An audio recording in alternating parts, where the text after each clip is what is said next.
ఏంట్రా వినయ్, ఈరోజు మొహం ఆనందంతో వెలిగిపోతుంది. 16 రోజుల పండక్కి ఆ ఇంటి నుంచి ఇంటికి అత్తయ్య బావతో పాటు విద్య కూడా వస్తుంది కదా నాన్న. అందుకే నాకీ సంతోషం. ఏంది తండ్రి కొడుకులు ఖాళీగా ఉంటే బోర్ కొడుతుందేమో. పాతికేలుగా కొట్టని బోరు ఇప్పుడెందుకు కొడుతుంది అఖిల?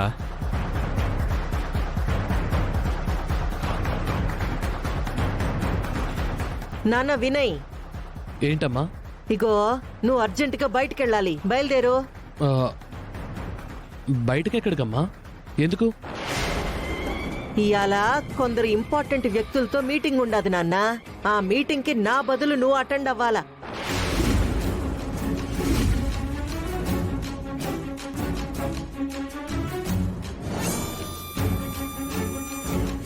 వినయ్, బయలుదేరమంటే ఏంది ఆలోచిస్తా ఉండవు?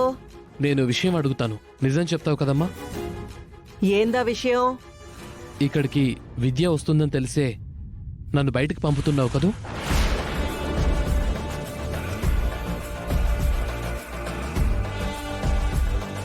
నిన్ను ఏడ నుంచి బయటికి పంపడం కాదురా, ఏకంగా ఈ దేశం నుంచే దాటిస్తుండాను. చెప్పమ్మా. అదే కారణమైతే నిన్ను పంపడం దేనికిరా? దాన్నే రాకుండా చేయలేనా ఏంది?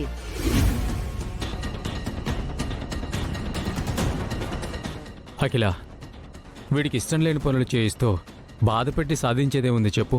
మీరు కూడా నాకేం చెయ్యాలనో చెప్తా ఉండారా? నేనేమి వీడిని బాధ పెట్టాలని కాదు, వీడి బతుకు బాగు చెయ్యాలని ఇట్లాంటి మీటింగ్స్ ని అటెండ్ అవ్వాలని చెప్తా ఉండా. నాన్న వినయ్, ఈ అమ్మ పైన అనుమానాలు ఆరాలు పక్కన పెట్టు. నా తర్వాత ఈ సామ్రాజ్యానికి వారసుడివి నువ్వేనని గుర్తుపెట్టుకో. బయలుదేరింకా. అడ్రస్సు గరుడాచలం పెదనాన్న చెప్తారు.